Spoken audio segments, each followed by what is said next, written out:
আজ করব কাতলা মৌরি বা মৌরি কাতলা যেটাই হোক।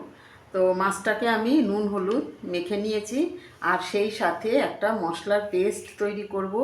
এখানে আছে 1.5 চামচের মতন মৌরি, কিছুটা গোলমরিচ, গোটা গোলমরিচ, আদা, আর আছে কাজু, আর আছে কাঁচা লঙ্কা। তো এইগুলোকে আমি মিক্সিতে একটু পেস্ট তৈরি করে নেব। এখন আমি মাছটা ভাজবো।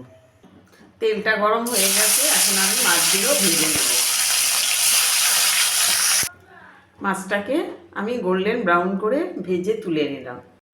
এখন আমি পেঁয়াজ দিলাম, একটা মাঝারি সাইজের পেঁয়াজ। পেঁয়াজটাকে আমি ভেজে নেব। এখন পেঁয়াজটাকে একটু লাল করে ভেজে নিলাম। এখন যে মশলাটা আমি বেটে রেখেছিলাম সেই মশলাটা আমি দিয়ে দিলাম।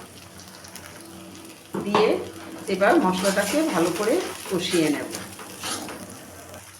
দেব জারটা ধুয়ে একটু জল দিয়ে ভালো করে কষিয়ে নেব। দেব নুন, 1.5 চামচের মতন নুনটা দিলাম। দিয়ে আরও খানিক কষিয়ে নেব। মশলাটা কষানো হয়ে গেছে। এখন আমি এখানে 2 চামচের মতন টক দই একটু চিনি দিয়ে ফেটিয়ে রেখেছি, সেই টক দইটা আমি দিয়ে দিলাম। দিয়ে ভালো করে মিশিয়ে নেব।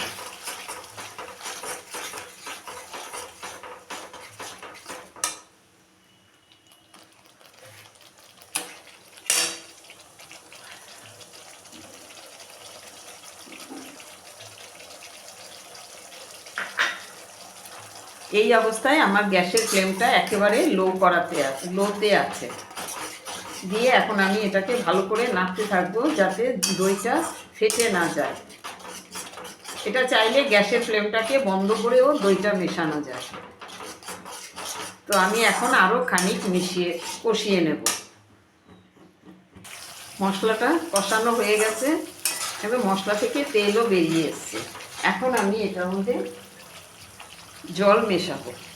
দিলাম 1 কাপের মতো জল। দিয়ে জলটা মিশিয়ে নিলাম। এখন আমি এটাকে ফুটতে দেব।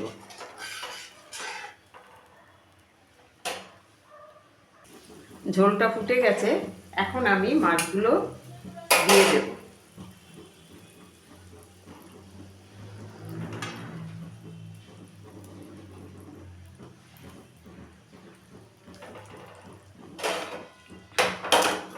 দিয়ে আমি আরও কিছুক্ষণ ফুটিয়ে নেব। তো ঝোলটা ভালো করে ফুটে গেছে, এখন আমি খুব সামান্য পরিমাণে একটু গরম মশলার গুঁড়ো ছিটিয়ে দিলাম। দিয়ে আবারও মিশিয়ে নেব।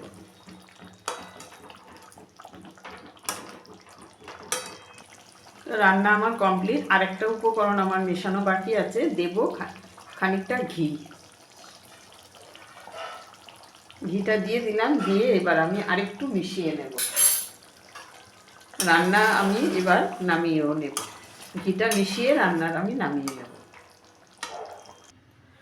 তো মৌরি কাতলা রেসিপি আমার কমপ্লিট, আমি নামিয়েও নিলাম। তো আপনাদের কাছে আমার এই রেসিপিটা কেমন লাগলো অবশ্যই আমাকে একটু কমেন্ট করে জানাবেন। আর সেই সাথে চ্যানেলটাকে সাবস্ক্রাইব আর ফলো দিয়ে আমার পাশে থাকবেন। আর বেশি বেশি করে শেয়ার করবেন। আর আজ এই পর্যন্তই। নেক্সট রেসিপি নিয়ে আবার কথা হবে। সবাই ভালো থাকবেন, সুস্থ থাকবেন।